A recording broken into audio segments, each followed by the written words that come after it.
Welcome to the Sun Belt Men's Basketball Championship as part of Champ Week presented by SoFi. We're in Pensacola, Florida for the Sun Belt title game between the Appalachian State Mountaineers and the Panthers of Georgia State. Appalachian State is the outlier, the underdog, playing in its first ever Sun Belt Conference Championship game tonight. Meanwhile, Georgia State is the favorite and the two-time defending champion of this event. Of course, last year's was cut short by COVID.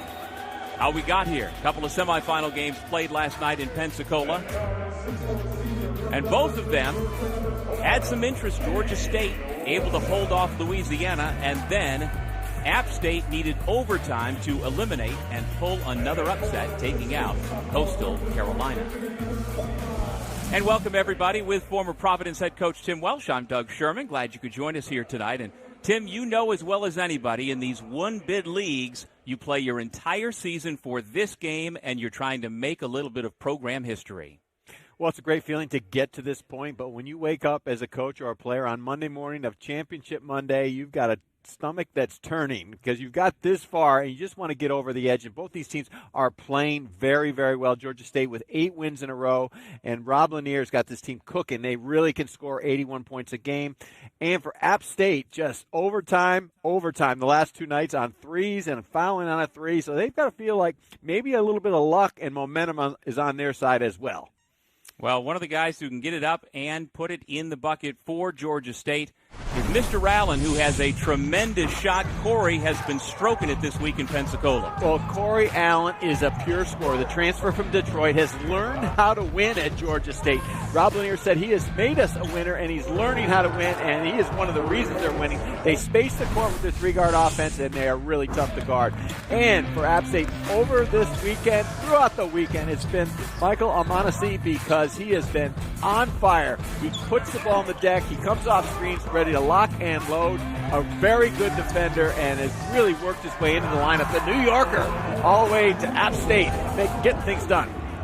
From Brentwood, Long Island to Boone, North Carolina, and tonight in Pensacola, Florida, and we are underway with the 2021 Sun Belt Championship game.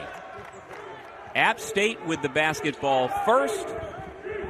Georgia State is the higher seed, wearing the home white uniforms, and you referenced it, Tim. For this Mountaineers team, this is their 4th game in 4 days, the last 2 nights going into overtime. Georgia State's only had to play 2 games to get here. Do you anticipate that endurance and their legs is going to play a part in the outcome here tonight? Absolutely, but, big but, momentum. Momentum can carry you. Now that you're at this point, when you look at it at the beginning of the tournament, you think that it might be overwhelming to try to win 4 games in 4 days. But now to this point, it's like, listen, we've gone through everything this season that we've gone through. Let's just go play on emotion. Justin Forrest, the senior guard, to lead the way. Almanasi, as we've talked about, has been knocking down shots. He's coming off a 19-point performance in the win over Coastal, and he's got the first 2 tonight for App State. A confident scorer for App State. There's the answer inside. Eli Sisime from Congo has the first 2 points for the Panthers. Well, you'll be saying that name a lot tonight, Doug. Learn how to pronounce it, because he is a relentless rebounder, and he attacks every missed shot. Yeah, he is the team alpha dog. He is the hardest worker on the court. He's the hardest worker off the court, in the weight room, and he really sets a physical tone for Georgia State. 3 seconds to shoot. Almanasi, no. Offensive rebound for the Mountaineers by Donovan Gregory, and we've got a traveling violation to give it back to Georgia State. One thing you cannot do, you cannot pass the ball to yourself, but both teams showing strong man-to-man early, but they will flip and play a little zone depending on the pace of the game. But Georgia State really wants to get up and down the floor. They average 81 points a game. They're going to space it. They've got the 2 bigs. They play a little high-low game, a little pick-and-roll game, but then they play those 3 electric guards out on the perimeter. And the other part of the equation for Georgia State, like you say, they are top 20 in the country in points per game, but they also take care of the basketball, top 20 nationally in assist-to-turnover ratio. Well, not only do they take care of it, but they are very effective in their passing. They really give it up, they share it. Long three by Adrian Delph misfires. Justin Roberts keeps his dribble, tries to bring it back out front, and will reload with 20 on the shot clock. Good job by Roberts, keeping his head up, pounding in the floor, spacing it, reorganizing. Jalen Thomas, his first shot is off the mark. Rips the rebound away from Forrest, and it turns into 3 points on the reload. Kane Williams is a pure scorer. Early in the year, he was a little hungry for his points, but learned how to play within the system and now has become a more effective all-around player. Delph gets the whistle, doesn't get the roll. Kane Williams is a lockdown shooter. Look at the perfect stroke. After the missed shot, the best thing to do is pitch it back outside before the defense can recover. That time, no contest on the perimeter. That means Williams is lights out. Well, in this weird season, Tim, this is the fourth time these two teams have met. Rob Lanier's Georgia State Panthers lost twice in Boone to App State, but they were just coming off of a COVID pause.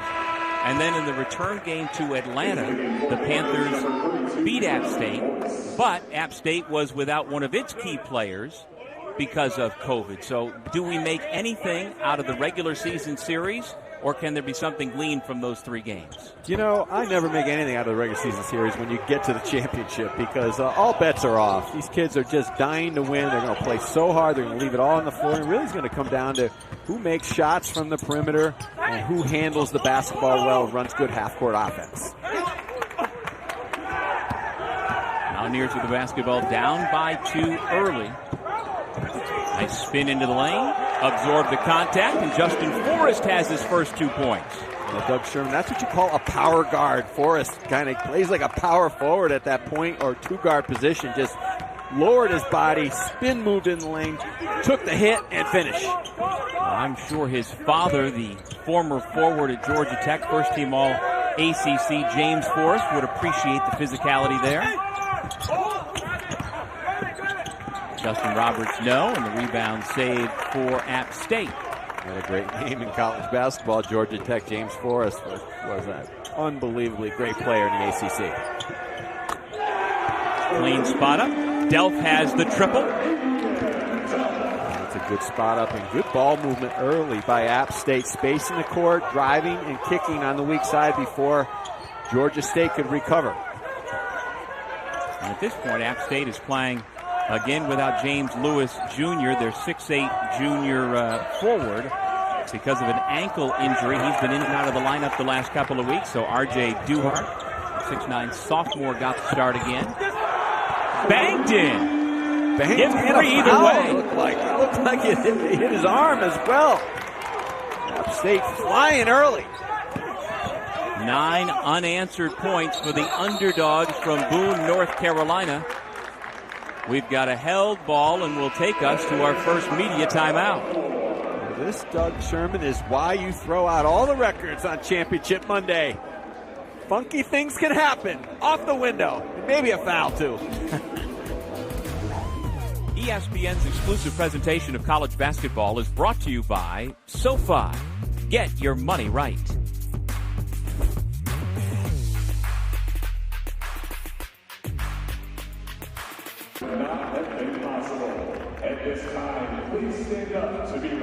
Georgia State on the short end right now, but this Panthers program has been a bear in the Sun Belt Conference. As you see, since 13-14, they're nearly 100 wins, the most in league play. They are currently riding an 8-game winning streak, and Rob Lanier has taken the reins from Ron Hunter and just continued to build on the success that this program has known in recent years. Well, Rob's a proven winner. There's no doubt about it. Has head coaching experience at Siena, but with Rick Barnes at both Texas and Tennessee, and very well thought of in the game. He had a 4-year run as head coach at Siena back in the early 2000s, including a trip in 2002 to the NCAA tournament where he picked up a win over Alcorn State before losing to Gary Williams and the Maryland Terrapins, and would go on to win the national championship. Forrest, no. About the only thing that hasn't gone right for App State at that end so far here tonight. One thing about App State is defensively, they play the pack line defense, very similar to what Virginia plays. and they are very, very efficient with their defense. They don't gamble, but they get about 8 steals a game without gambling. They don't trap, and one thing they don't do is they rarely foul. Their opponents are only getting the free throw line. They've shot 9.5. Their opponents only get to the free throw line about 9.5 per game made.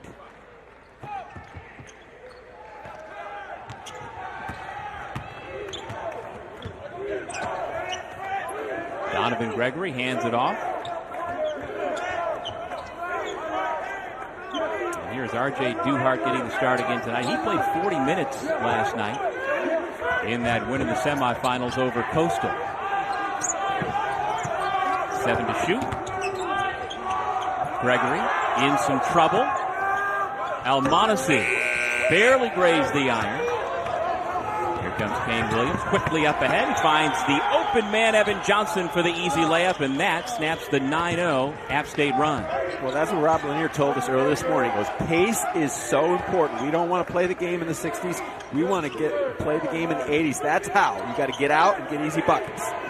They average over 81 points per game. And remember, Georgia State opened its season with a quadruple overtime victory at Georgia Tech, where they set the program record for points in a game.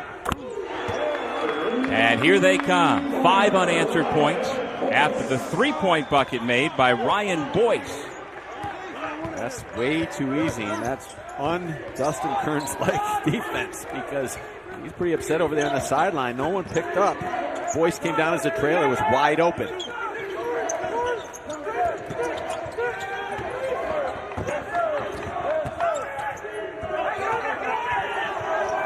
Find the open man in the corner. Dealt for 3. Good ball movement by App State on that possession. They really spaced the floor, found the open man on the weak side. 3 from straight on. No problem for Ryan Boyce. The Memphis transfer has 6 quick points off the bench for the Panthers. Dustin Kearns is going to tell his team Boyce only averages 4 a game, but you better get out on him. He's got a pretty good looking stroke on the perimeter. Ryan Boyce started 10 games this season early, had a season-high 12 points, but he's been playing a much lesser role in recent weeks, but still valuable and dangerous off that bench. 5 to shoot. Gregory. Tough shot. Good defense by Georgia State. Very good. Built up wall in the middle. Great contest. Great lockout.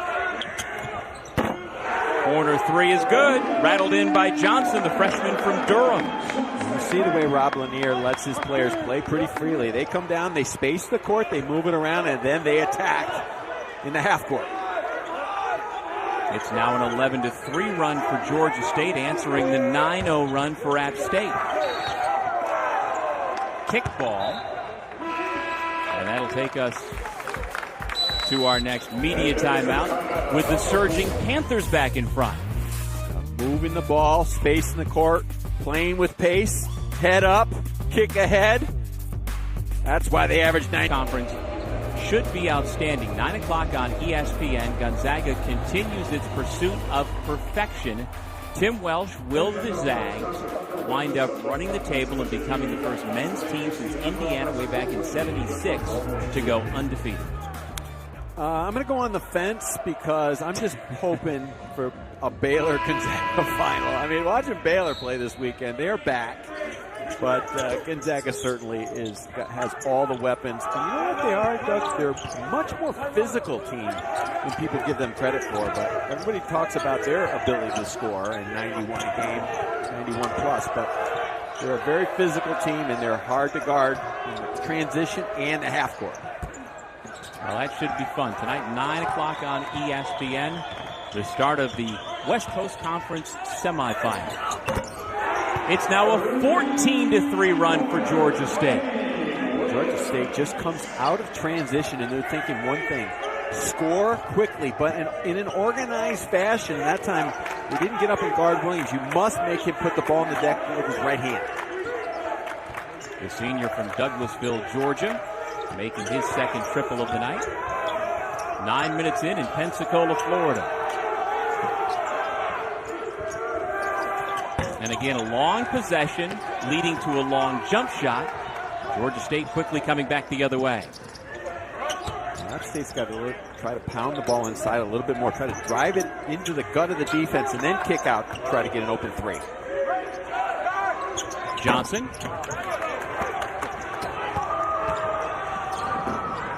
Davion Brown lost it out of bounds, but the Panthers were the last to touch, and so the Mountaineers will keep it.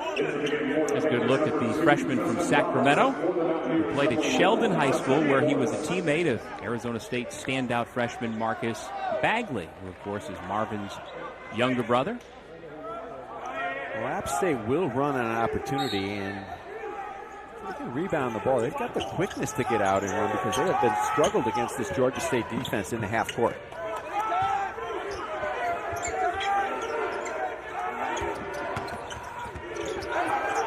Brown nearly had his pocket picked, then did lose it. Kane Williams comes up with it.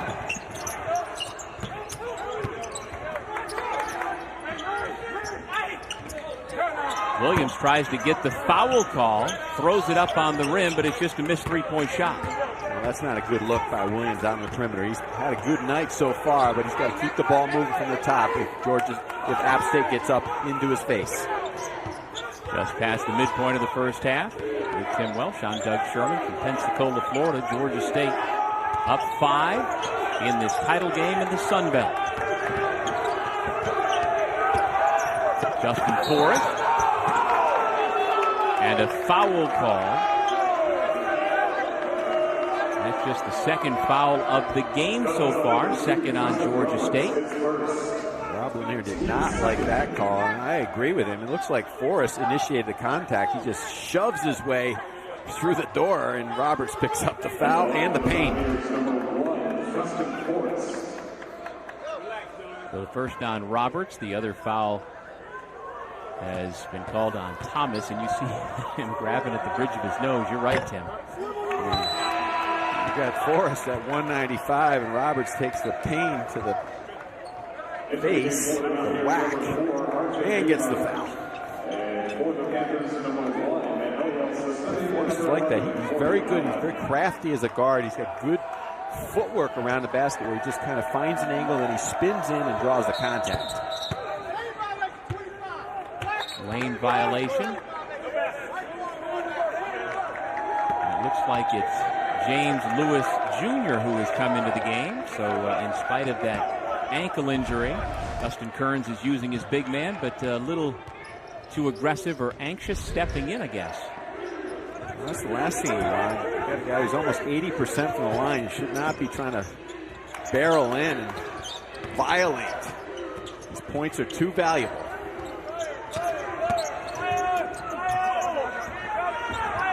Good defense by the Mountaineers. And they come up with a steal. Justin Forrest lays it in, and he's going to go back to the free throw line on the foul committed by Sosime.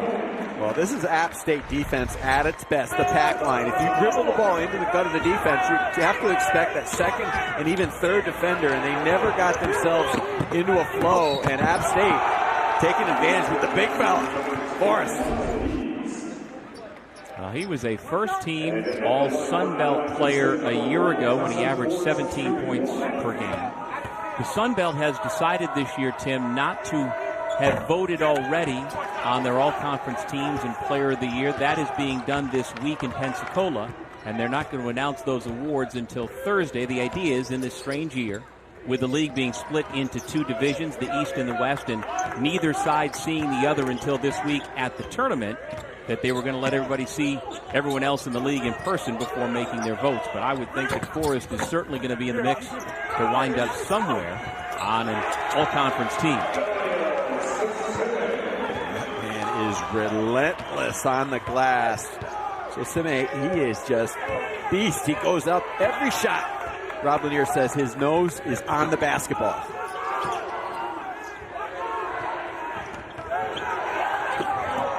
Forrest lost it. Tie up. Ball belongs to the Mountaineers.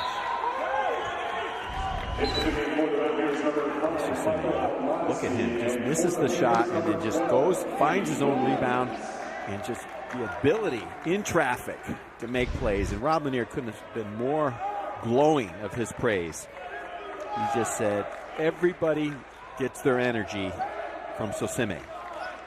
We also had a chance to chat with Rob Lanier's top assistant, Cliff Warren, this afternoon as well, and he said of Sosime, he's multilingual, and so it's Cliff's job. He's learning a new word in French every week so he can better communicate with Sosime. And you want to know what the word is this week, Tim?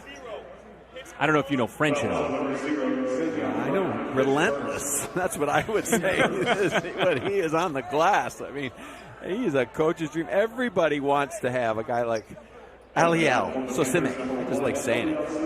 Yeah, they call him Ellie, and the word apparently from Coach Warren is vite. Means go fast, go, fast. And I don't speak French. I never took any French, but apparently that is. I mean, coaches have to do an awful lot of different things to connect with their players, and this young man who brings so much energy doesn't need to be told in any language to go faster because he's always going fast. Well, he plays along Jalen Thomas up front. We've got 6'9", 6'10", and not a lot of teams play with two bigs anymore, but Rob says that Jalen Thomas has picked up more energy as far as rebounding, defense, and just playing so hard because of his front court mate, Sosime.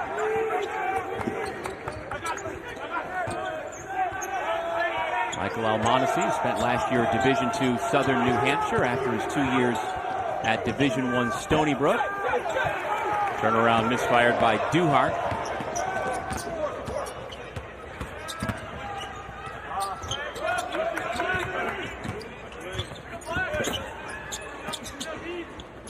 Williams gets it back from 16. Misses the elbow jumper. Here come the Mountaineers. That was good offense, though. A little dribble handoff play at the top. Good hustle by the second Mountaineer to get the layup. Brown has his first two. App State now finding their own pace in transition and on defense. A run out. Almonacci lays it in, and just like that, it's a 2-point ball game.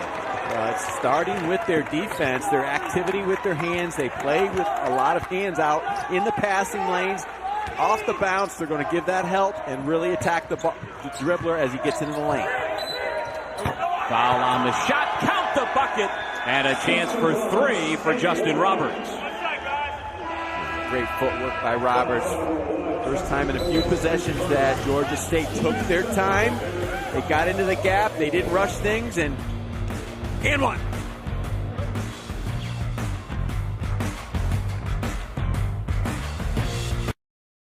But UNCG has weapons. Back to you, Doug and Tim. All right, thank you, Jordan. With Tim Welsh, I'm Doug Sherman. Pensacola, Florida, the site of the Sun Belt Championship, where these guys will be punching a ticket. Either Georgia State, the favorite, or App State. You see the number 4 seed. That means they were the 4 seed in their division. Georgia State won the West Division. App State finished 4th in the East Division. And so far, Tim, we've had a game of runs. Currently, Georgia State is on a run to reclaim the lead.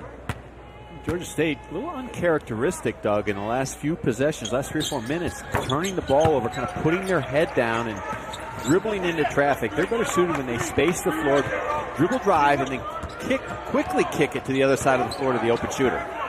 Well, some of the numbers are encouraging right now for the Panthers. 5 of 9 shooting from distance. They are controlling the board 16-9 over App State. App State flying for the 4th time in 4 days. Adrian Delp gets to the rim and lays it in. Cuts it back to a 3-point game. Between him and Justin Forrest, Adrian Delp, they're 2 power guards for Dustin Kearns that can really get to the hole. They create space, and then they find an angle and go.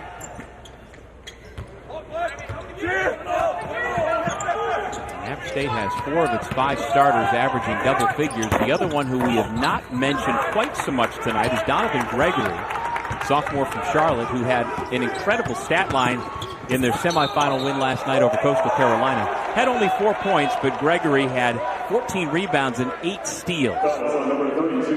Including the steal that sealed the game as Coastal was racing up the floor to send it to another overtime, but just really good. Turn the corner, find a way, not force the issue, wait for the defense to make a little bit of mistake, and then they got all the way to the rack, and there's a good-looking player, Donovan Gregory, a freshman. 2-to-1 assist-to-turnover ratio, kind of a power point guard who plays the power forward spot.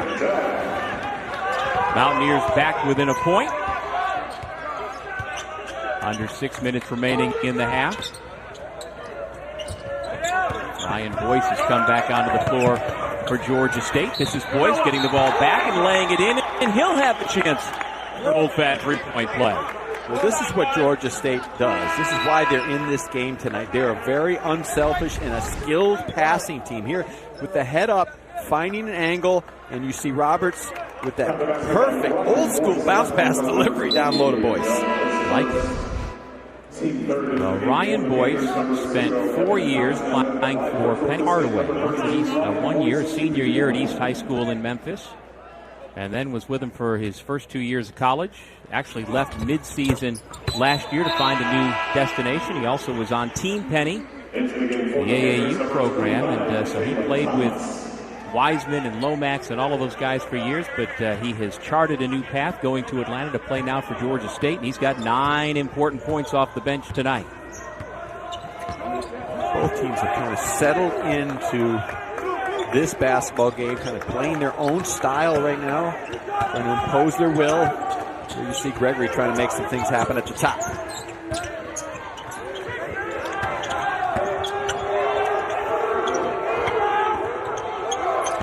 Five to shoot. The three by Almonacci is good. Almonacci took his time, and that was a very good defensive set by Georgia State, but better offense by App State. Being patient, space in the court, little dribble drive at the top.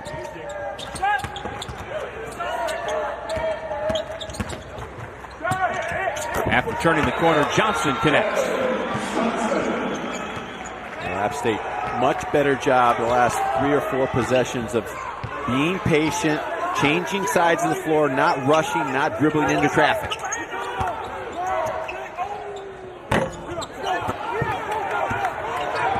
Georgia State get the ball and go. There is no hesitation as Evan Johnson brings it up.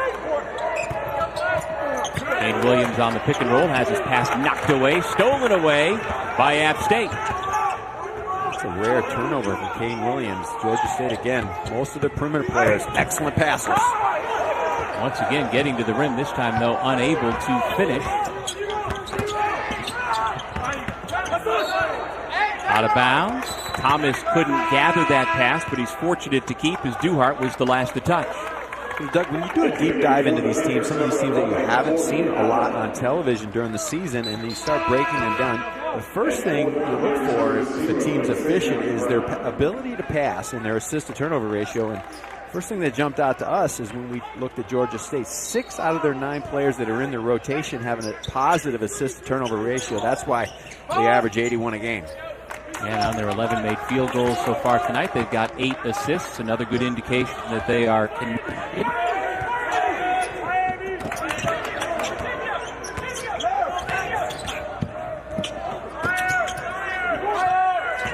Screen comes from Boyce. Here's Allen, who we featured off the top. He has had a slow start offensively, but he picks up the assist on the short corner jump shot by Boyce.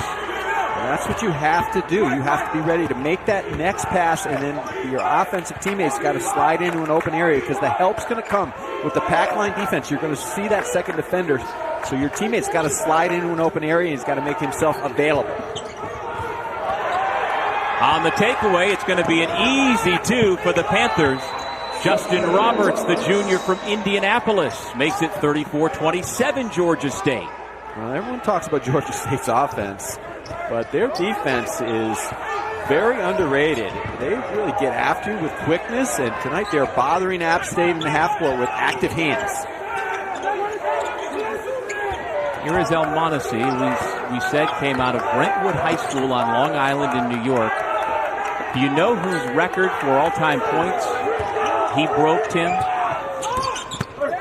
Give me a lot of tough questions tonight, Doug Sherman. It's only the first half. You're asking me French. You're asking me long time score. You'll tease that one, Doug Sherman. Tease it. Yes, Tim Welsh, I'll let you think about it and use that thing they call Google on your phone.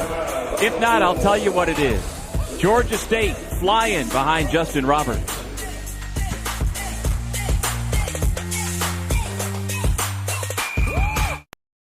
Hey, how about the fact that we have fans back in buildings? I mean, it's not capacity. They can't do that. But in Florida, they are allowing a limited number of fans. And so, it's mostly family members and close friends who are in there. But we had an afternoon game, the women's championship, which was won by Troy today. Congratulations to the Trojans.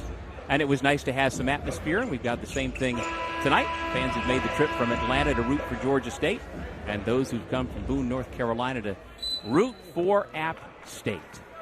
I got to tell you, though, Doug, every time I hear John Crispin's voice in the month of March, I get a little shaky because he sent us home one night in the NCAA tournament, Penn State over Providence. But I won't hold that against him. He's too good a broadcaster. You sure it wasn't his brother? It was both of them. What a 1-2 combo they were at Penn State. Almonacey is fouled on his drive to the bucket. It'll go against Corey Allen.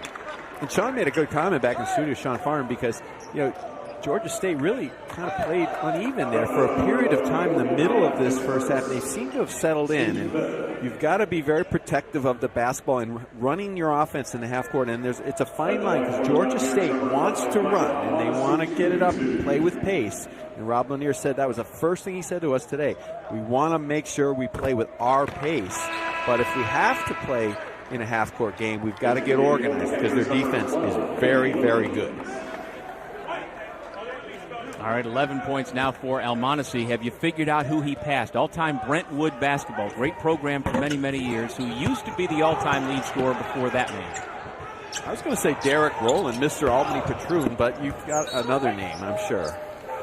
Mitch Kupchak. Oh, Mitch, of course. Yeah, so Mitch played for the great Stan Kellner back in the day. Just unbelievable teams coming out of Brentwood. Just great, great talent.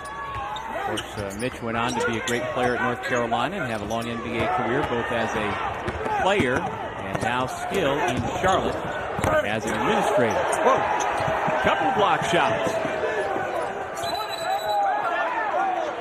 Held ball. Possession arrow remains at this end of the floor. Well, this is one of those plays that Rob Lanier will show his team at halftime, or if they win tonight. This is what we need moving forward because they just stayed with the play. They got out in transition. You saw Brown had a good angle to the rim, but tremendous fight on the backside, chasing the ball down for Georgia State. There's Almonacey at the bottom of that pile. I did want to say Mitch Kupchak, on the night his record was broken, that high school record, he made a point to call Almonacey to congratulate him and offer him words of encouragement. It's pretty cool stuff. Yeah, what a tremendous player Mitch Kupchak was, and now is just a great general manager for years in the NBA. Building the Hornets back into a playoff contender. Here comes Almonacey. And he is fouled. And we'll head back to the line on the personal that goes against Kane Williams.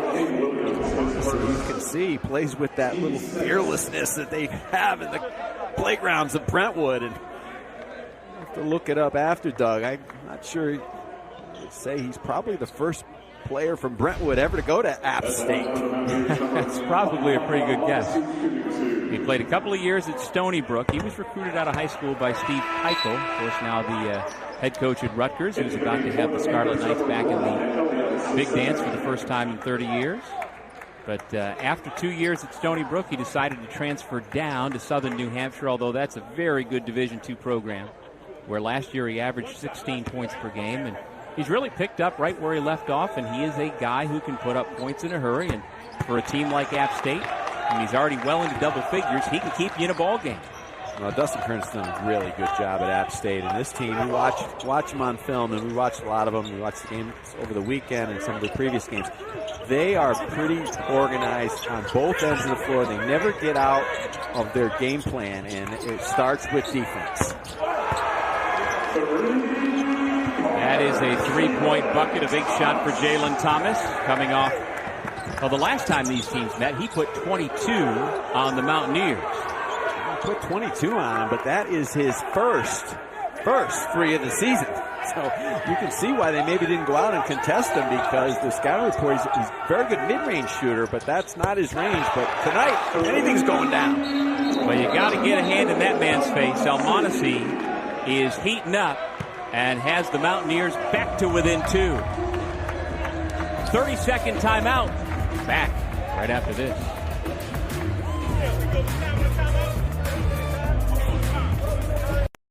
He's got himself a good one there from Long Island, New York. And there is Coach Kearns. He had a successful 2-year run as the head coach at Presbyterian of the Big South Conference. And you know how, Tim, he can evaluate talent? He had Adam Flagler come to Presbyterian, and now Flagler is one of the key players averaging nearly double figures coming off the bench for the second-ranked team in the country at Baylor. There's no doubt about it. It starts at this end of the floor. They play great defense without fouling. They just a good position, that pack line. They're active. They move on the pass, and they give a lot of help, but then they recover and contest. Tough contested three, comes up short. Delft with the rebound. App State has a chance to go into the locker room either tied or with the lead. Be a high ball screen for Almonacey at the top. Tough fadeaway. No. And the dunk will not count. And so Georgia State holds on to a 2-point lead, 37-35. We've got a good one. 20 minutes in the books. Our score at the half, 37-35 Georgia State. Now let's send you to the studio.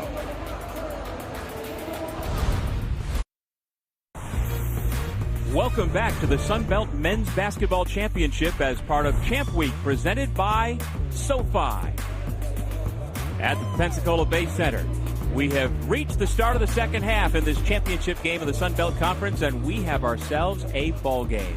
And welcome back, everybody, with Tim Welsh. I'm Doug Sherman. Each side took their turns, Tim, having runs, and App State has showed, in spite of being an underdog, they are very much up to the task here tonight.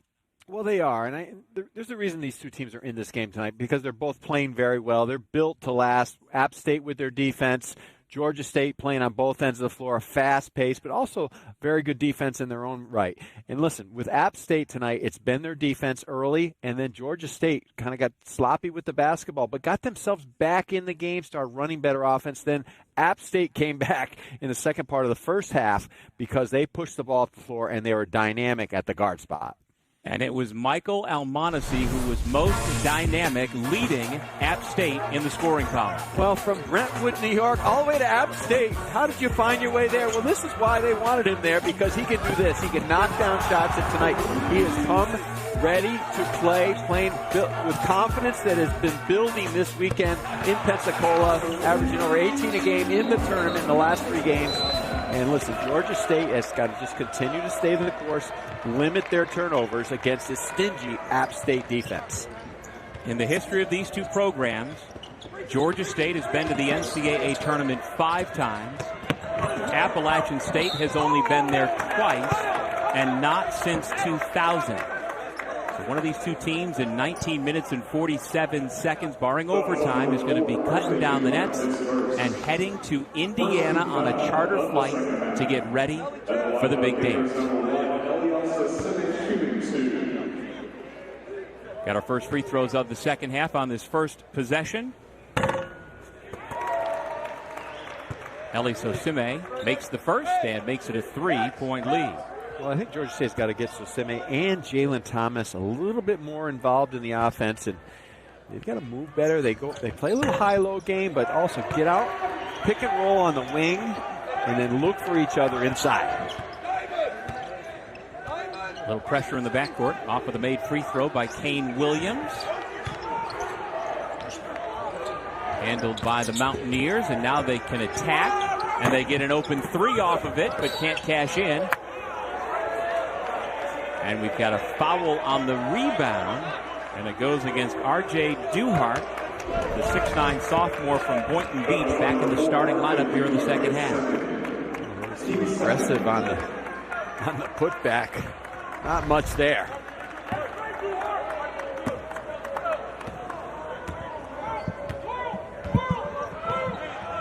Once again, Justin Roberts, the DePaul transfer out of Pike High School in Indianapolis, at the point for the Panthers.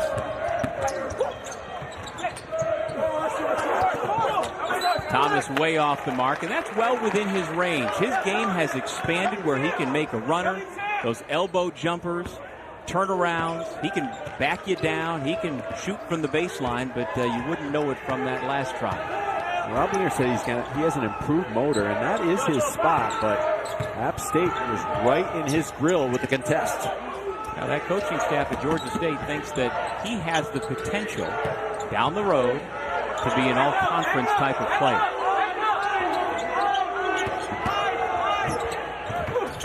Almonacey denied. The shot blocked by Sosimek. The big fella just relentless, whether it's on the glass or the rim protection. He averages about 1.4 blocks per game. And he's looking for another one here. Deflects that pass and now defends in the corner. 13 seconds on the shot clock. Adrian Delph again turns the corner, and with that left hand able to lay it in. Delph is just a pure scorer, and he did that in the first half as well. Just keeps his head up, just keeps the dribble until he finds a little bit of an opening at the rim. Yeah, he was a 2,000-point scorer at Kings Mountain High School in Gastonia, North Carolina. So like you said, Tim, he knows how to score. Almonacey pulls it back out to Delph, and again in the lane. Misses the runner this time. By App State, though, probing, finding a way. Here comes Georgia State, though, in transition. Kane Williams with a nice look ahead to Jalen Thomas, who was fouled by Justin Forrest, who was giving up an awful lot of size in there, about 8 inches shorter. And so he surrendered the foul. Jalen Thomas is being guarded by Donovan Gregory. He's only 6'5", but Gregory plays bigger than his size. He's doing a good job of denying him that little spot right off the side of the elbow where Jalen Thomas likes to set up and make that jumper. There's Donovan Gregory, still looking for his first point tonight. A holding foul before the inbounds pass. Officials tightening things up early here in the second half with little touch fouls. First foul on Almonacey. Man, just the fourth, or already the fourth, I should say, for the Mountaineers this half. Again, we talked about earlier, they do not put their opponents on the free throw line. Corey Allen, he's still looking for his first bucket of the night. Georgia State will keep it. And again, that's a little bit problematic for Rob Lanier. He's got to try to get Corey Allen some open looks, but App State is right up in his face. Allen averages over 15 points per game. Here they get him another good look. Just off the mark. Chance to tie or take the lead for App State. He's got that deep range. That was a pretty good look for Allen. He's a 43% shooter from out there. Forrest, way off the mark. Well, at the start of the second half, we have not seen the shot making that we saw throughout much of the first half, at least so far. Well, I think both coaches talked to their clubs at halftime about just tightening things up, getting back in transition, making sure you get 5 in the paint and then get out to the three-point line, and especially run Georgia State off the line. They're going to space the floor with the 3 guards, and they're App State doing a good job of contesting so far in the second half. Allen, Roberts, and Williams. Rob Lanier's Panthers from Georgia State riding an 8-game winning streak. They're 16-5 overall on the year, but they've been held scoreless now for nearly 3 minutes. And that drought continues. Can the Mountaineers make them pay at the other end? For the lead, yes! The big fella, R.J. Duhart, shooting only 19% on the year, buries it for a 40-39 lead. We got the 2 big guys making threes tonight. Thomas on one end making his first, and then Duhart, low percentage to high percentage. Now Justin Roberts just inside the three-point line, puts Georgia State back in front, give him 7 points.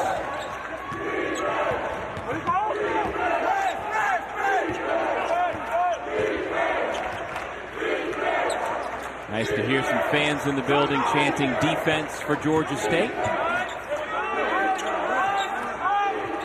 And in this weird year, we understand there are no formal or organized watch parties either back in Boone, North Carolina or in Atlanta, Georgia. But we know folks are watching, hoping that their school, their team, is the one at the end of the night cutting down the nets. Well, is it Forrest? Is it Almonacey? Is it Donovan Gregory? No! It's the big fella, R.J. Duhart. I can stroke it, too.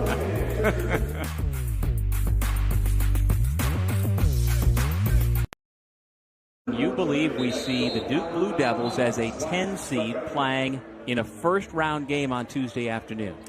Well, you can because of the uneven season they've had, and certainly down the stretch they played better the other night, notwithstanding against North Carolina. But, you know, who would be surprised if they were playing Thursday against Florida State? I mean, you know, they've been known to have their backs against the wall and find a way.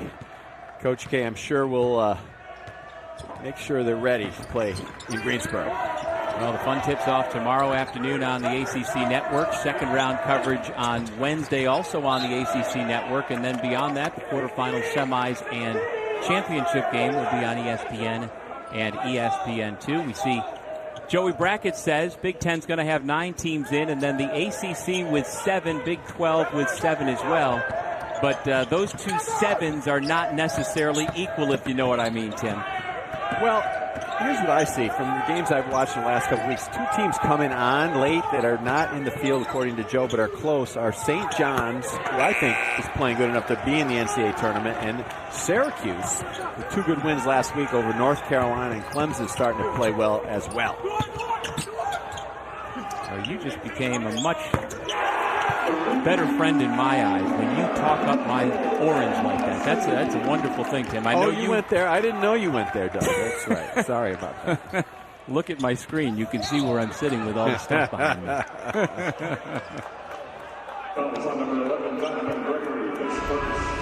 Let's take a look at that last play. Well, drive the ball inside, and then they do a great job of rotating offensively to ball side. Time Georgia State digging in way too much on the post. They've got to stay home on the outside, especially on Almonacey. Well, his eyes light up when he sees Georgia State on the other side of the court. His career-high 24 came at Georgia State in Atlanta February 23rd. He's got 19 to lead all scorers so far tonight, but he picks up the foul there trying to go for the steal. Good energy. There's Kane Williams back in the game, and Georgia State needs to get him going on the offensive end. When he gets going, Allen and Roberts kind of feed off him on the perimeter, but now physical defense and a little too much from App State. We were talking about Joe Lunardi and his brackets, and of course he's got Georgia State in right now as the automatic qualifier, and he says the Panthers would be a 14 seed. Steal by Donovan Gregory, like he had 8 of them last night in the semis. Foul on the rebound. Now, if the Mountaineers wind up pulling the upset here tonight, they would not be a 14 seed. They would much more likely be a 15 or even a 16 seed. But right now it's Georgia State who is slotted in there for the time being. Of course, App State had lost 6 of 7 coming in to the Sun Belt Conference tournament, but they have rattled off 3 wins in 3 days, including the last 2 nights in overtime. And it does make you wonder as we get further in this game, Tim, will we see signs of fatigue for Appalachian State? I don't see it so far. Their defense has still been special, that time attacking the offensive glass. And R.J. Duhart giving Dustin Kern some really good minutes at that 5 spot tonight. He's been active. He made the 3, but attacking the offensive glass as well. Did you have examples when you were head coach at Iona or at Providence where you had teams that you anticipated maybe some fatigue where they're playing multiple games and multiple nights and they fought through it with adrenaline and just the passion to want to get that win? Oh, absolutely. You know, you do it whether it's in the NCAA tournament or your league tournament or even some of the early season tournaments where you're playing 3 nights in a row. That's why a lot of teams like to play in those, the Maui Classics, the Bahamas tournament, any of those preseason type deals where you have to play 3 straight days, and it really can prepare you mentally for this time of year. think there might be some other reasons they want to go to Maui or to the Bahamas. This year they were in Asheville, and that was a really good tournament in its own right. Texas, Alabama. And in Sioux Falls, South Dakota. That's where the battle for Atlantis got moved this year. It's been a crazy season right from opening tip-off on November 25th. And again, that opening night was actually in Sioux Falls. And I remember the one game outside of our event that came to me was this Georgia State squad went to Georgia Tech and beat the Yellow Jackets in 4 overtimes. And in that game, at the time, you thought, well, maybe not that big of a deal, but the reality is Georgia Tech's really, really good and going to get into the NCAA tournament, and that win now, 3 months on, looks even better for Georgia State's resume. Well, it certainly does. And Rob Lanier, we talked about, he's done a very good job with this program, and they want to discuss. And so we'll let them do that. Take a break from Pensacola.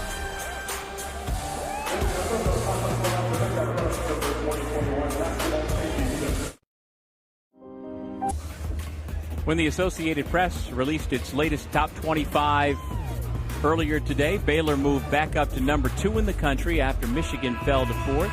No question about where the Bears stand at the moment atop the Big 12 standings.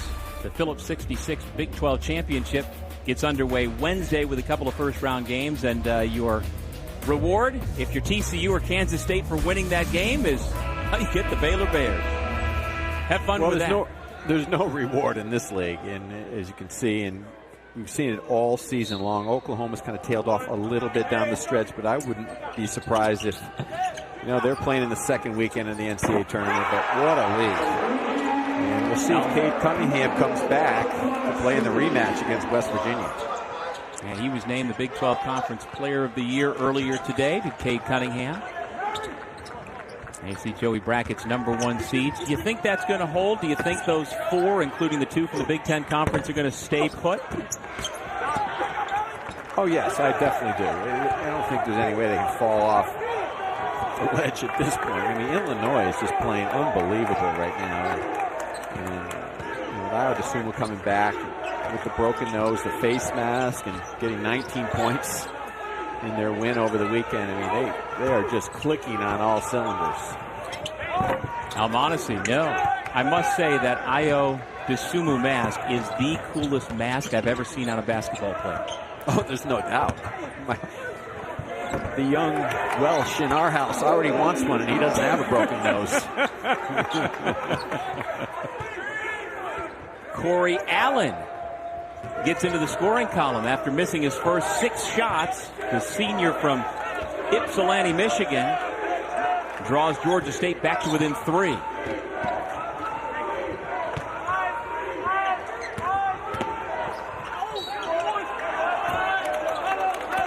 Foul on the shot will send Justin Forrest to the strike.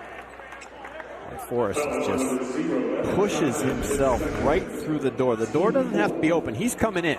He's going to make things happen. And again, puts the hurt on the defender and the foul on Evan Johnson, just like he did in the first half against Justin Roberts. I'm sure you remember his dad, James Forrest's biggest shot among many at Georgia Tech, the 1992 NCAA tournament game-winning 3 against USC, right over baby Jordan himself, Harold Miner. Of course, coached by the great Bobby Cremens. Yes.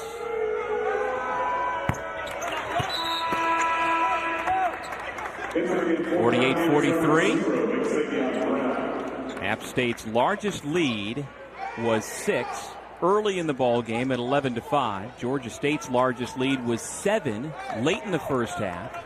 We've had 6 lead changes, but neither team has been able to stretch it out beyond just a couple of possessions. Somehow, some way, they've got to space the floor and try to dribble drive into the gaps with spacing, because this defense has been really good. You see the help. The help comes, and then it recovers, and then they rotate. Williams lost it on the way up. And the Mountaineers were the last to touch, so the Panthers will have it when we come back to Pensacola.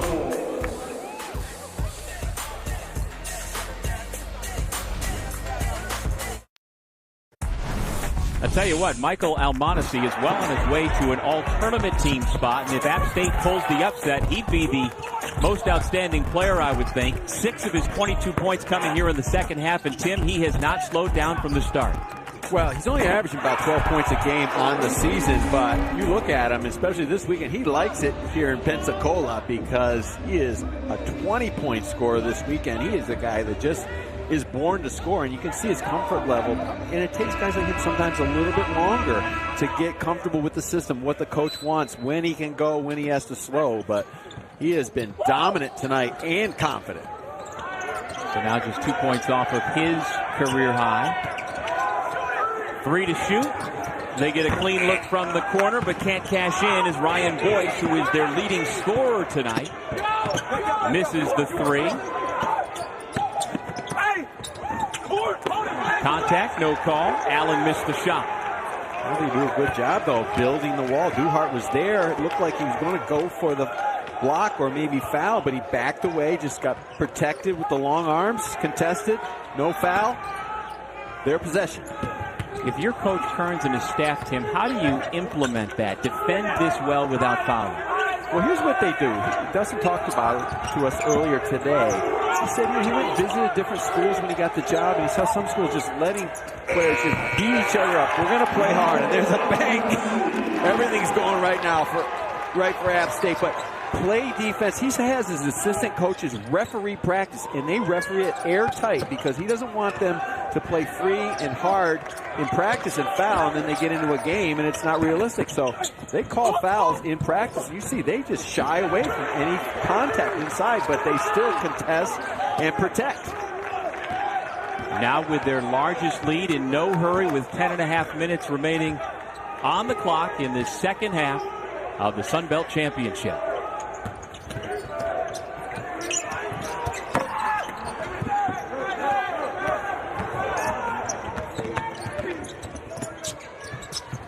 Kane Williams, tough runner, no. Duhart couldn't save it, and so the Panthers will keep it. Well, this is what you do in the playgrounds of Brentwood, New York. You just throw it up off the fan backboard and bank it in with a little touch, and just great little crossover, little pull-through step back.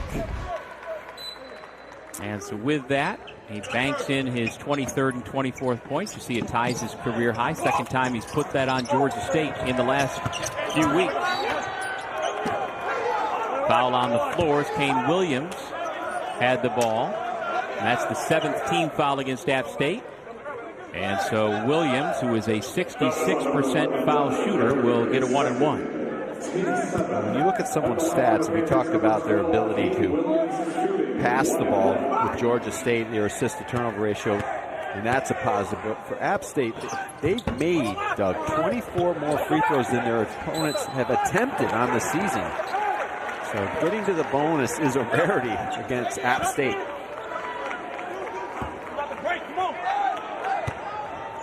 Rob Lanier and Cliff Warren discussing things. In our talk with Cliff Warren earlier today, he just raved about the head coach that Rob Lanier has become, the way he puts guys at ease, focuses on the here and now, not just game time, but all day long.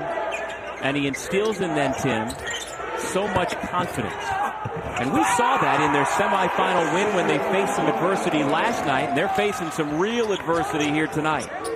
Well, the problem is coming back against this team. They're just so rock solid defensively. That time, Georgia State went to a zone to try to change things up, and App State did a great job. They spaced the floor, they got it into the middle, and then they cut from the weak side to get the open look.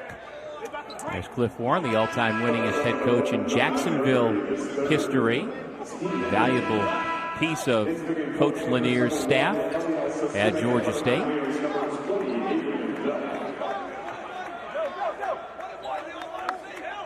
How important is it when you're a head coach at this level or even at the highest levels to have that one guy who has been there and done that on the bench for you, Tim?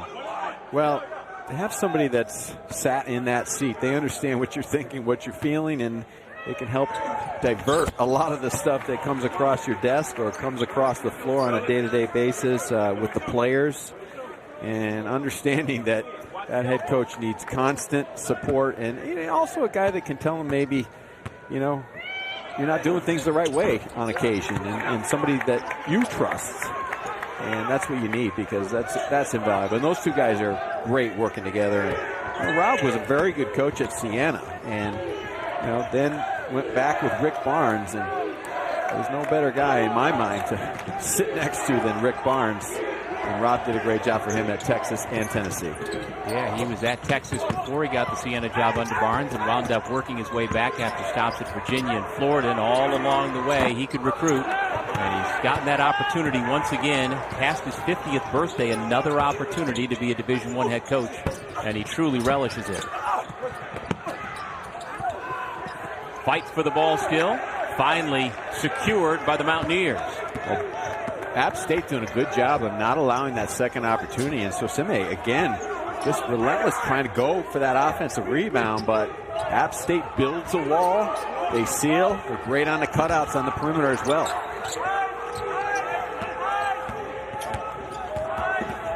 Brown still with the dribble. Into the lane. Keeps his pivot. 2 to shoot. Beat the buzzer.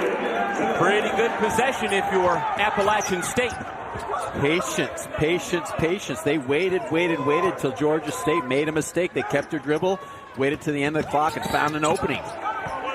Adrian Delph now has 17 points to go along with the 24 for Michael Almonacci. Here you see, they just keep their head up. They space the court. They cleared out a little space, and that was a good move by Xavier Brown.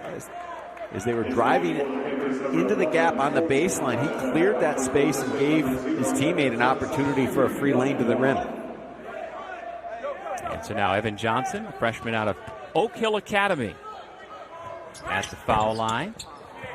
And he will get the bonus. And Johnson has scoring potential, certainly. He averages 7 a game coming off the bench, but he exploded for 28 points last weekend at South Alabama.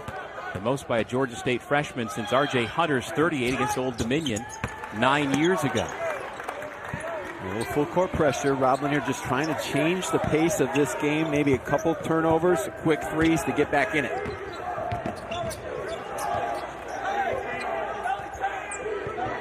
Eight minutes remaining in the Sun Belt Championship.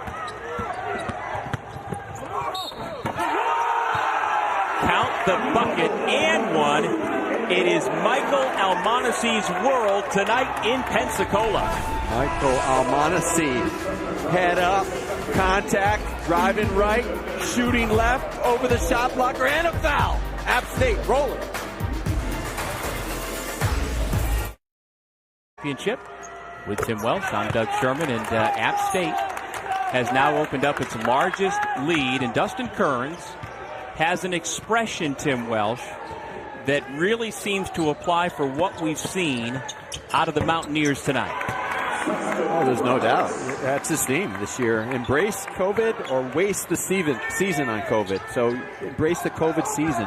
Just listen, there's an excuse built in for every team, every player in the country, but he's not allowing it with his team. And you can see it tonight. They are embracing this season and not wasting it, because they came to play 4 games in 4 days, rock solid defense, and then now a one-man show on the offensive end with Almonacci. Well, we didn't know if we would get to March, and if we did, how it would look in college basketball. And, coming into the season, I thought that the teams that are ready to play every single night, more so than in usual circumstances, we're going to be best off. Bob Huggins told me back in November, the national champion may not be the best team, but the team that manages these circumstances the best. And in spite of COVID pauses this year, App State has gotten its act together at just the right time, now up 61-49. Well, it's been their defense, but now it's their offense, and Georgia State is just allowing dribble penetration and no rotation or resistance at the rim. Roberts now has 11, draws the Panthers back to within 10. And they can get back in it very quickly, but they've got to tighten it up on this end and get some shots off the glass and go and run. But right now they're just allowing layups.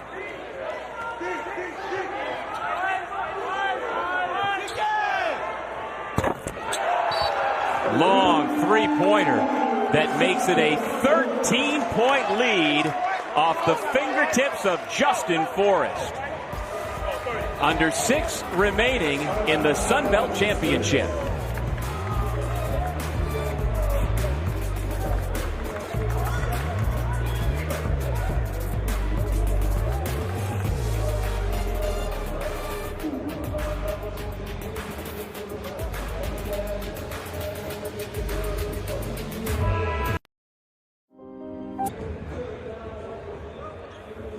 Number 1 seeds all around the country are having trouble tonight in their conference tournaments. In this one, it's Georgia State down 13 to Appalachian State. As the 4 seed, they are in control with under 6 minutes remaining. Nearly a travel. Allen, though, able to get the pass away. But it's another missed jumper. And now Appalachian State will work some clock. And Tim, as you've talked about, the paint points are in favor of the Mountaineers 24-16. They have 8 layups made compared to only 3 layups tonight made by Georgia State. Well, App State's been very patient on the offensive end, and they will not relent in transition. They are sprinting back, stopping the ball, and then contesting at the rim. Corey Allen draws the foul. He's trying to get himself going by getting to the bucket. Only 1 of 9 shooting. But he'll have a chance to shoot 2 free throws. This has been few and far between, an opening right down the middle of the floor. And this is what Corey Allen has to try to do, maybe force the issue a little bit. But against this set defense, it's very difficult because that second defender attacks you right as you get into the gap. Well, coming up in about 20 minutes, over on ESPN, the start of the West Coast Conference semifinals. Number 1 seed, number 1 ranked Gonzaga takes on St. Mary's, followed by BYU and Pepperdine, midnight Eastern, right here on ESPN2.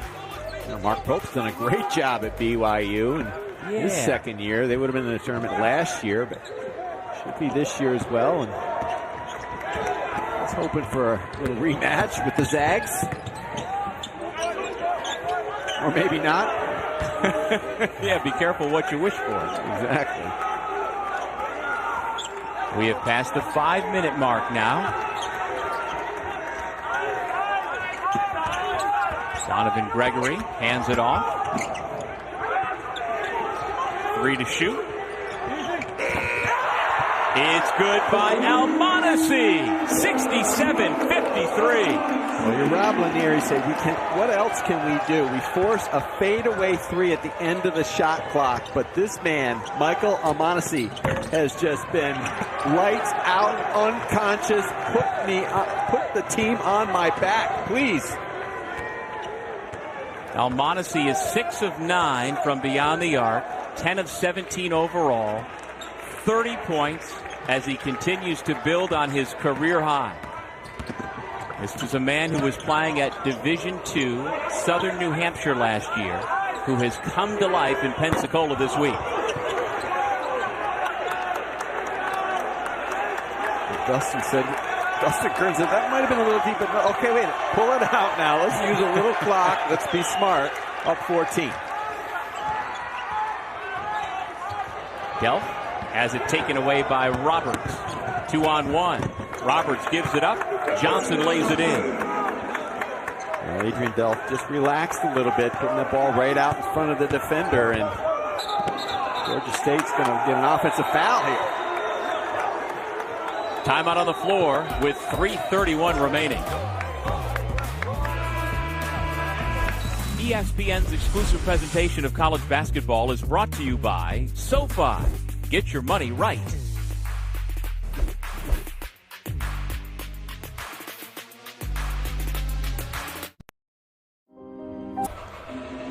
Yeah, we'll be watching 9 o'clock on ESPN following the great SoCon final that's going on. The Zags are favored by 18.5 points, a chance to see real excellence in the West Coast Conference.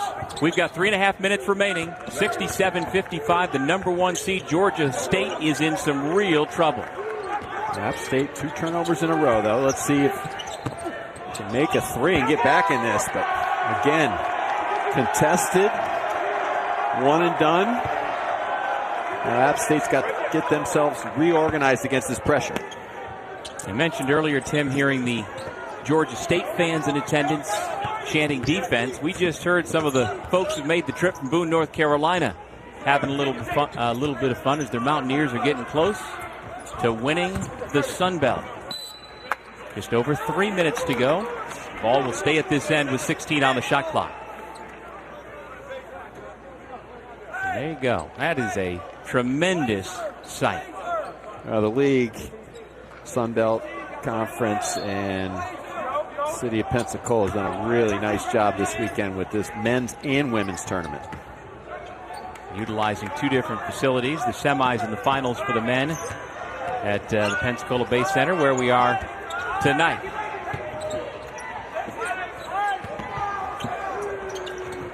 Forrest. A quick whistle on a jump ball. Donovan Gregory thought he had possession, but instead it goes to the alternate possession. Well, Justin Forrest playing with that toughness that his dad did and had at Georgia Tech. You mentioned Bobby Cremins at Georgia Tech, but Bobby Cremins also was the head coach at App State. Now every time we're in Charleston, South Carolina, one of his stops, we're apt to see him at the Charleston Classic. Coach Cremins is part of the group that has brought that tournament there every year. It's in between golf rounds in Hilton Head. That's true. Well deserving after an unbelievable career at App State and Georgia Tech and College of Charleston.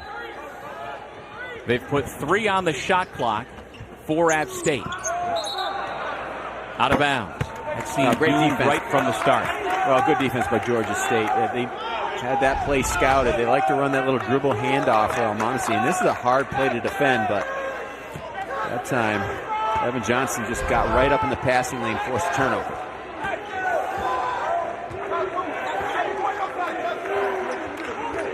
Evan Johnson, Justin Roberts in the backcourt, along with Kane Williams. I like this, a little zone just to kind of change it up late. Let Georgia State kind of look at this defense, maybe force some threes.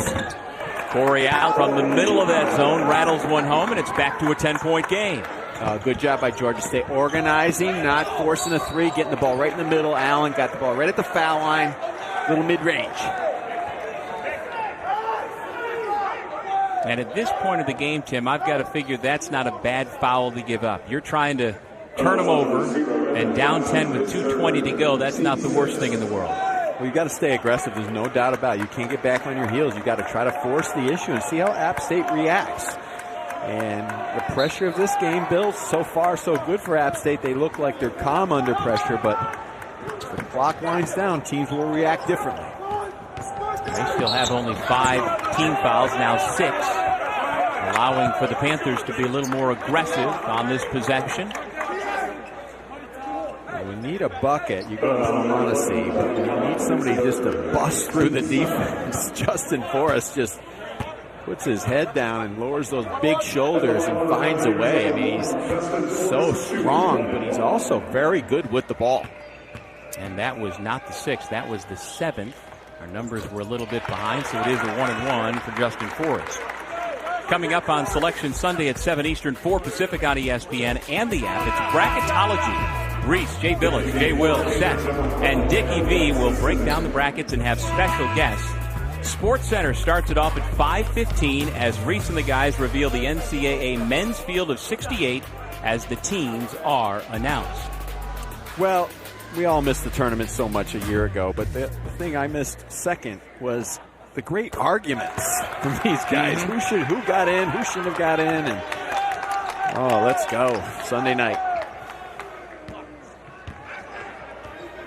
There's the tickets punched so far. We're about to have another one here. The Panthers still fighting, though, back to a 9-point game.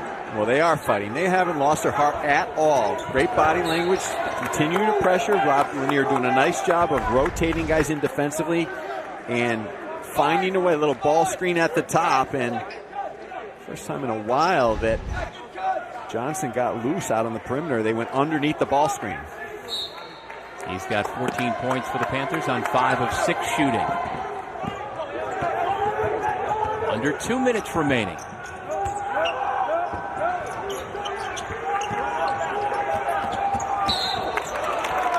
Foul.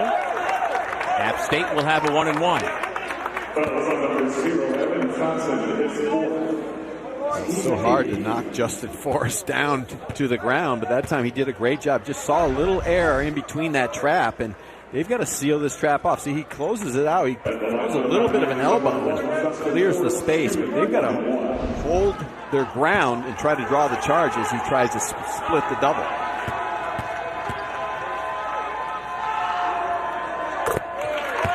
The black and gold has its lead back to 10.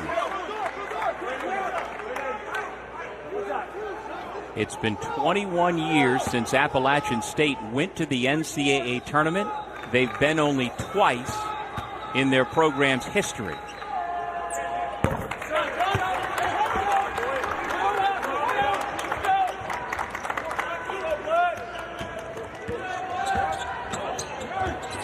Evan Johnson uses the ball screen. That's a long 2.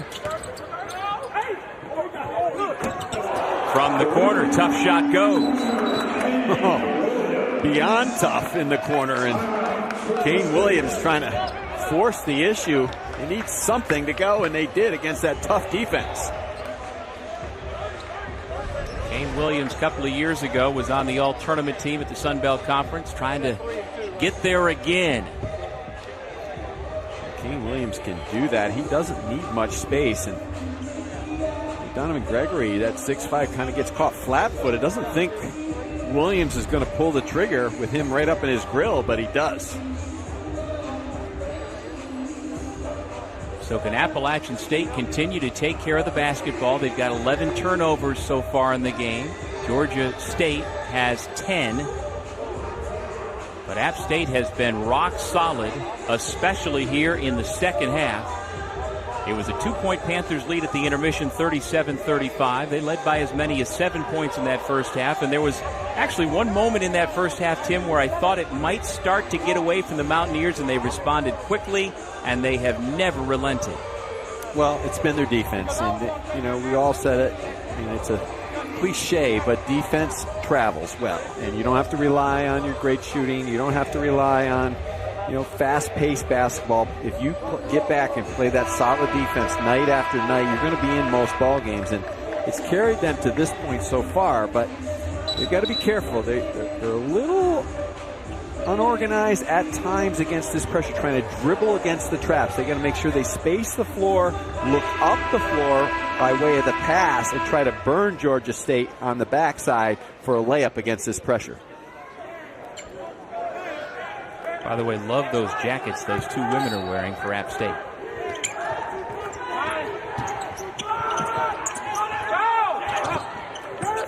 Georgia State trying to give the foul, didn't get the whistle. They knock it away. Can they save it? They save it to the Mountaineers, and more time ticks away. That should have been a backcourt violation. They did not get it over the timeline in 10 seconds. Well, I'm not sure if they call a change of possession, which they might have done. I'm not sure if they called Georgia State with the possession on the steal when they threw the ball back in. And that's what Rob Lanier is arguing. But Pat Adams said, you guys Georgia State retained possession of the basketball.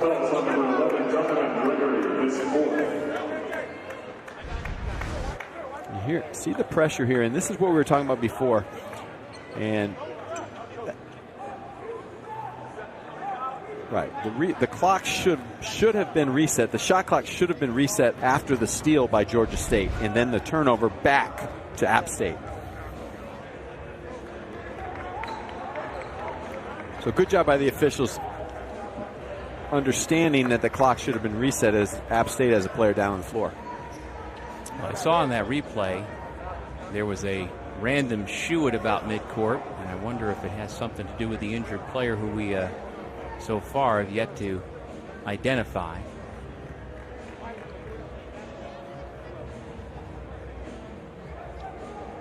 Tim and I are calling the action from our respective homes. And so we're unable to get some of the hands-on observations that we are more accustomed to.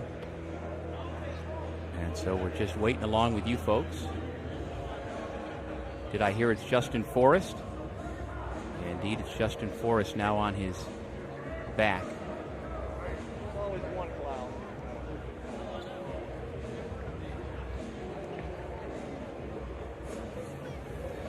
Which is a great sign, but he continues to struggle with that neck or upper back area. And we've got to look to show you what exactly occurred. He just was on the wrong end of a scramble for the basketball. You see the heart of both teams just understanding what's at stake, and Justin Forrest gets caught twisted in the wrong direction. But as you said, Doug, it's real good news that he walked off on his own. It didn't look like that was going to be the case, but great job by the trainers and medical staff checking in on him. And so while he receives treatment on the App State bench, Georgia State's Kane Williams at the free throw line shooting a pair. Somehow free up Almonacci to be the ball handler against this pressure, space the court. He does a good job of looking ahead and then spread the defense out. They're a little too tight right now, and here they throw the ball right into the trap in the corner.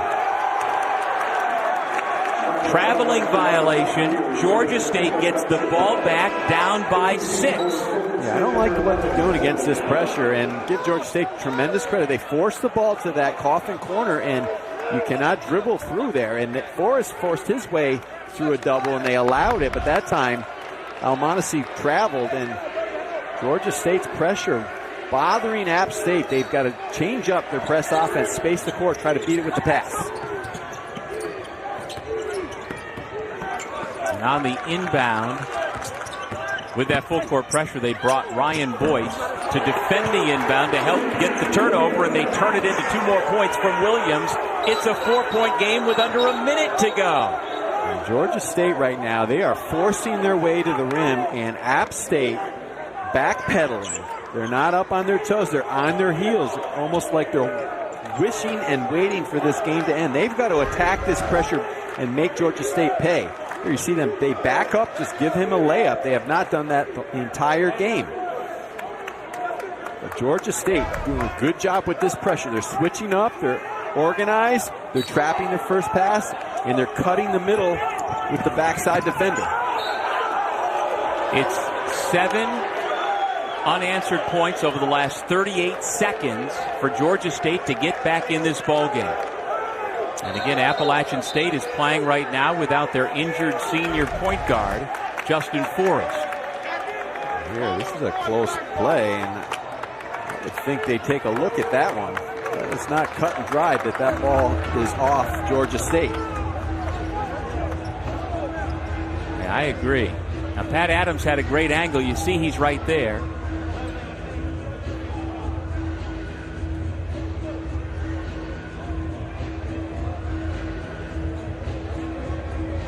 Tough one to call as Justin Roberts gets his hand in there, but did Almonacci sneak a finger in at the last moment?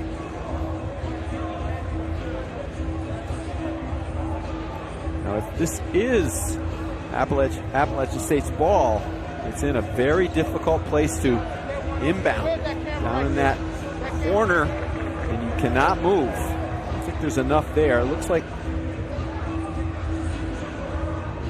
Roberts' hands just touched it. I'm not sure they're going to have enough on review to overturn this. So now App State's got to go to their playbook and find something down the floor. Send some forwards down the floor and have their guards flash up to the ball. Right now, everybody's in the backcourt. They've got to space the court a little bit. So they stick with the call.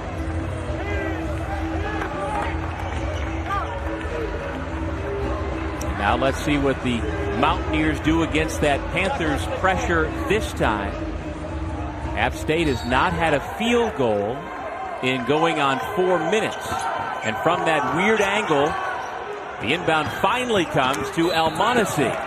Oh, that was an excellent play. He got fouled before. No, he got fouled before he went to the bucket.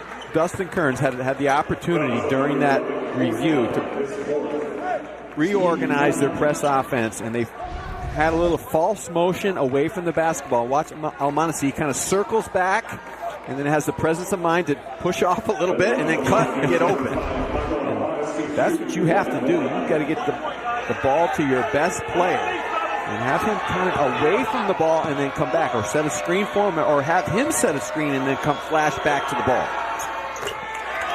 31 points now for Michael Almonacey.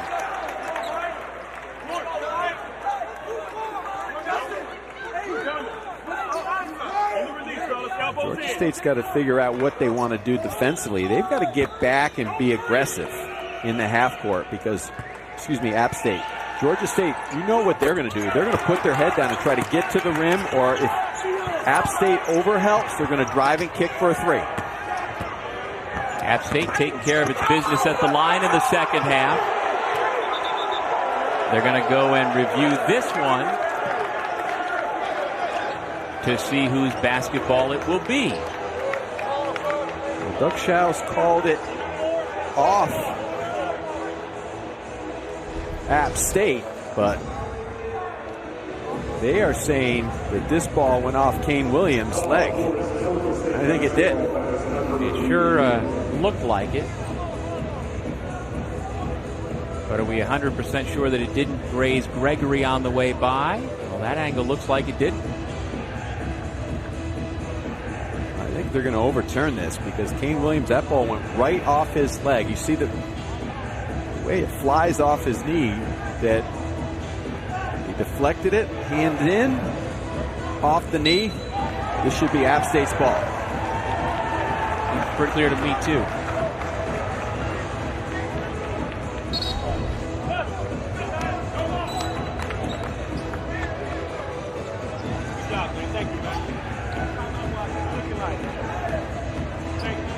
Which is okay. They didn't waste a lot of time. They tried to force the issue. App State did a good job protecting, reaching in. Now they're on a dead spot again against this pressure. App State gets it in, and the foul immediately by Evan Johnson. App State's never been in the Sun Belt Championship game before, and they came to Pensacola having lost 6 of their last 7 games, but Dustin Kearns' club looking to cap off a 4th win in 4 nights and a chance to go to the NCAA tournament. Well, that was a good job again. They went back to their old reliable kind of a misdirection. They stacked everybody right at half court and then had some movement away from the ball, and then they got their guards coming back to the ball. I'm sure Georgia State has to foul immediately.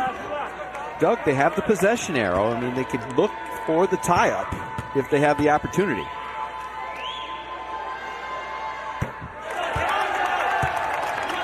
Donovan Gregory's first point of the night gives App State a 7-point lead.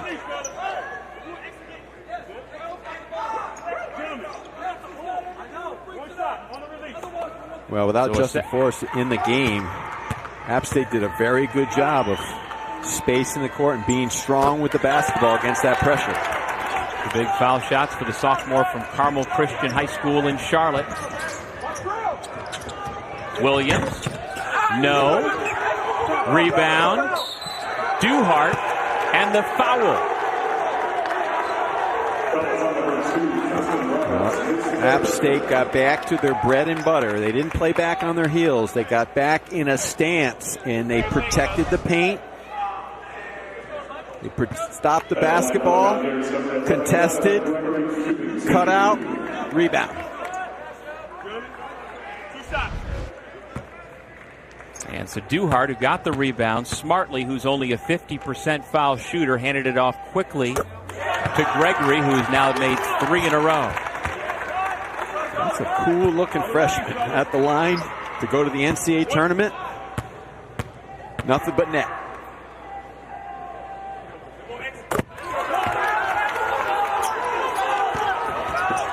Down 10. Do the Panthers have one last answer in them? Well, that's a pretty good start. The triple by Corey Allen.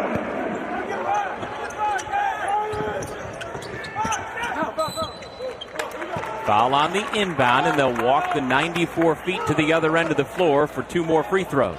Well, Georgia State keeps putting the pressure on App State. They just drive it into the gap, and honestly just kind of gets caught ball watching and forgets that he's guarding Allen. He's got to protect that line.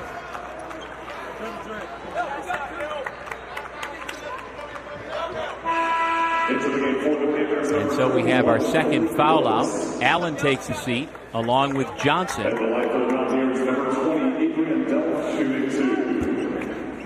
And so now Adrian Delph, an 83% foul shooter on the year, will shoot 2.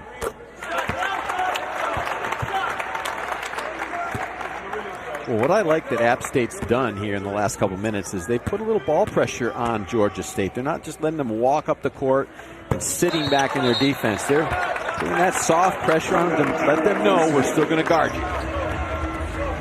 Delph now has 21 points to go with the 32 for Almonacee.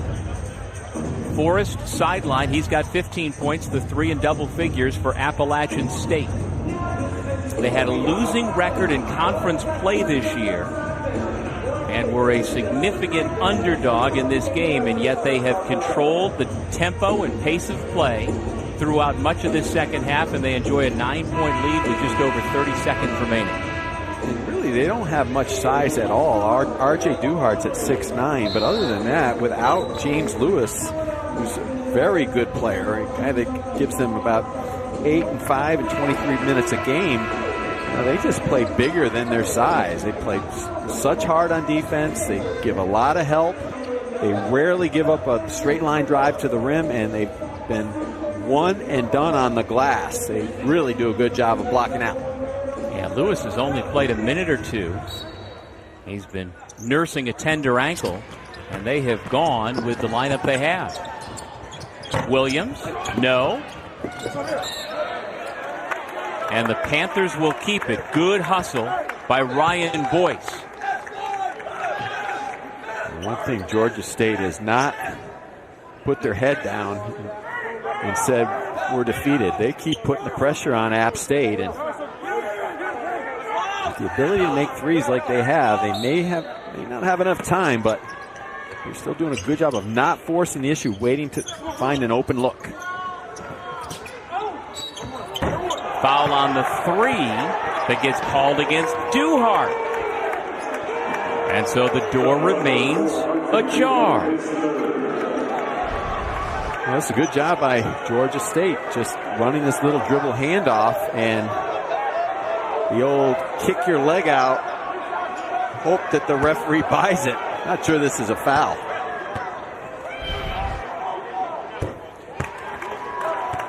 Duhart didn't hold his ground though there, Doug. He kind of moved into the shooter at the last second.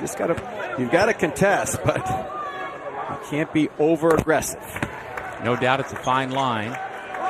And so Kane Williams calmly hits the first 2. And if you're Dustin Kearns, you got to say, wait a minute now. We still want to play defense, so that's okay. I mean, it's not great that we fouled a 3-point shooter, but we want to stay aggressive. We're not just going to give them layups and hope the clock runs out. And it's back to a 2-possession game with 22 seconds on the clock. Can they get the ball in? They do. Immediate double team, and a foul is called. Rob Lanier wanted the tie-up. It looked like they were going for the tie-up, which they can do here. It's their possession arrow. I think Khalik wrap around the neck. Yeah, Khalik Brooks is the foul. pushed into the game, gives up the foul.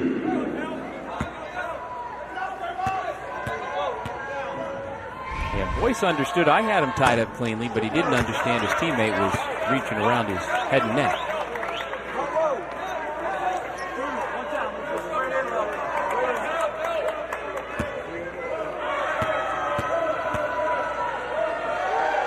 Delph's second is good.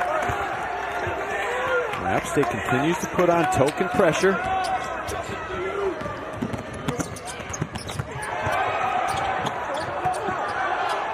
Panthers, tough shot.